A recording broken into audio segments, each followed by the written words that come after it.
What's up, everybody? Today's video is no joke. If you are even thinking about buying a house or know anybody that's thinking about buying a house, I really want you to watch this and share it with them. Because today we're going to talk about different scams that are happening in the housing market and people are really losing a lot of money. This is happening all over our country, and I know it's happening in my neck of the woods here in Bethesda, Maryland, because I have firsthand stories of my colleagues that has happened to their clients. So please stay tuned, watch the video, take some notes, call me if you have any questions, and definitely share it with anybody who's thinking about buying a house anytime soon. That being said, let's dive right in.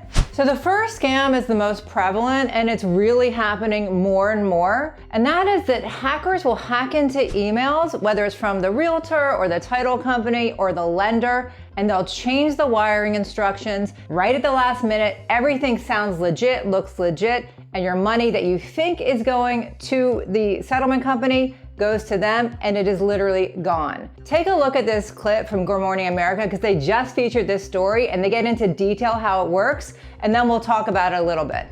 Warning, real estate wire fraud is on the rise, and if you aren't careful, your money could be gone in the blink of an eye. Becoming a new homeowner is a dream come true, but for some people like Carly Adreatos, it can also become a nightmare. I had gotten an email that day right around the same time that I was on the phone with the title company, and it was pretty much instructions of how to send, the wire transfer. But she says it was actually a scam. I sent the money to the person that had sent it in the email, and then the next day I got a call from my closing company and they stated that they had never received the funds. Adreatos' nearly $24,000 down payment was gone. Are you seeing an increase in real estate transfer wires? Last year was a breakaway year, unfortunately, for consumers being victimized for real estate wire fraud as they're trying to get their down payment closing obligations satisfied, a lot of times by wire transfer. How does it work? Experts say in many cases, the scammer sends a phishing email to a broker or title company, hacking into their email account. Then the scammer will use that information to trick you, the buyer or seller, into thinking they're your realtor or title company. The email address they use is often similar to the one you've been communicating with. They send wire instructions, you wire the money, but the person you thought sent it never receives it. These emails look very legitimate. The U.S. Secret Service, widely known for protecting elected officials, but also responsible for safeguarding the country's financial and payment systems. GMA getting an inside look at the agency's Global Investigative Operations Center and how they protect Americans from real estate wire fraud. They do what's called a display name tactic. Investigator Stephen Doherty shows us fraudulent emails from a scammer. In their email settings, they can actually display the name of the realtor or title agent there instead of it looking like the actual email address they used. In this case, Doherty says the scammer's even stealing the title broker's email signature. Our criminal actor had access to an email account that was hacked, and then they copied and pasted this information into their attack email. So who's behind this? These guys are very efficient criminal networks. They have cells located everywhere, domestically here in the U.S., Eastern Europe, Middle East, Africa, Southeast Asia, you name it, they are local, they are global. Secret Service says it has recovered approximately $210 million for victims since 2019, but criminals are moving faster than ever. We're seeing funds move, before we used to have a 72 to 48 hour window. Now funds are moving within 24 hours, even faster than that. Gone so quickly, but time is literally money if you hope to get your money back. Immediate reporting needs to occur if any recovery can be attempted. The first thing that the individual needs to do is contact their bank immediately. Costly and tragic when this happens, Robin. So what can home buyers do to protect themselves before this even happens? So I talked to the Secret Service about this, and their tips are check the email address and URL used in any communication asking you to transfer money. Many people are doing business on their phone. That makes catching this thing slightly different because the addresses can look slightly different. It's harder to see on your phone, so the best thing to do is break out your computer before sending out such a large sum of money. You want to verify with the closing agents and parties in advance what the process is going to be before the closing. It should never change. So it is a red flag if you receive an email asking to do things differently when it's time to send money. And finally, call your title company before you do the transfer to confirm.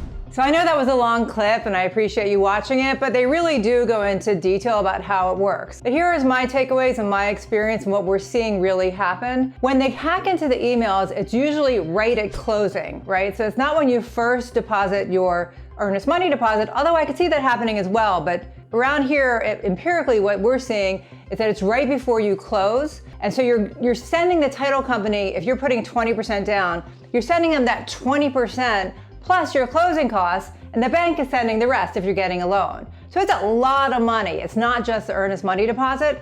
And at the last minute, when you go to, you think you're gonna wire it, it's the right time, it's the appropriate time to do this, you'll get an email saying, telling you the wiring instructions. So here's my advice. Rebecca gave some great tips, but what I have to say is always, always, always call the title company for instructions. Just don't take any email for granted that that's going to be true. Because if you call them and you verify the wiring instructions, you know you're talking to the right person and you know your money's going to get there. So, and I thought it was interesting they said it always usually happens before the weekend. I wasn't aware of that, but it kind of makes sense because people are distracted.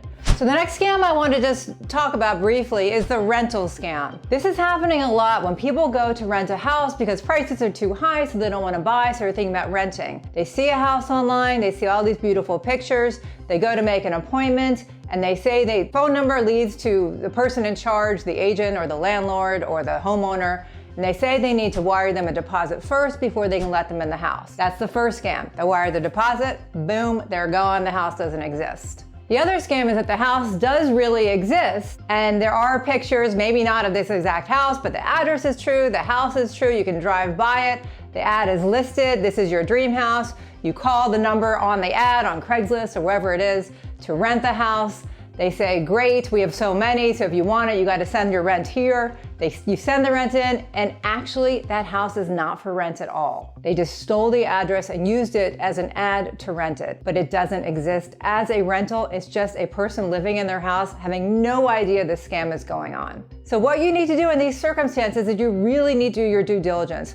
First and foremost, never send money without seeing the house. Because if you walk in the house and see it and go around to all the rooms, you can get an idea if it's legit listed for rent or not. So make sure you always see the house before sending a deposit or especially sending the first and last month's rent. Take a look at this clip, also from Good Morning America, because once again, they go through a real life example of these rental scams, and I think it's worth viewing.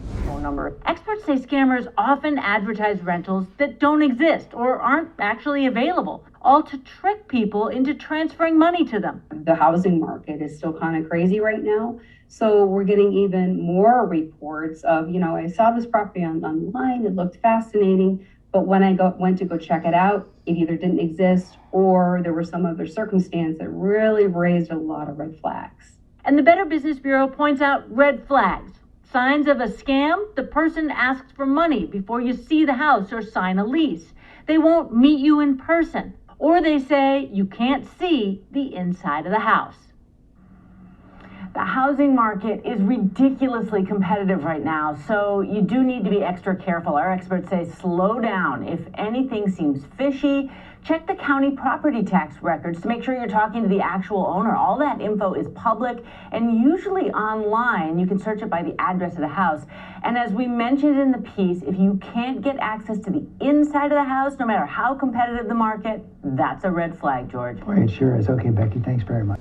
I hope you got some value out of this video. It's super important. This is real stuff. It's really happening. So please take the advice of them and me. Always call for wiring instructions and always see the inside of a house if you're planning on renting it. If you have any questions about anything I spoke about today, call, email, text, morning, afternoon, night, we've got your back. And if you're thinking about moving to the Maryland or DC area and you'd like our help, just send us an email, we'll set up a Zoom, we'll get you started. I hope you enjoyed the video. If you did, please consider subscribing, smashing that like button, and sharing with a friend. And always comment below if this has happened to you or you know someone it's happened to you, because I really do love hearing what you guys have to say. Thanks for watching, I really appreciate it. Bye.